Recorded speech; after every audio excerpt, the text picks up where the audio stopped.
edit tayo short video guys. So nandito tayo ngayon sa e-bike Katarman Northern Summer. So kami ay kukuha ng e-bike for good for what? So ayan yung sister ko. So ito try na niya yung e-bike na kukunin namin. Ayan guys. So ayun yung e-bike Katarman. So ito yung shop nila guys. So once kumuha kayo may free na single burner. Wait. Oh, ayun. Ito nagpipito.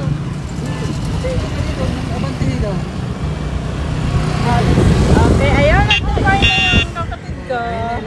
Let's go!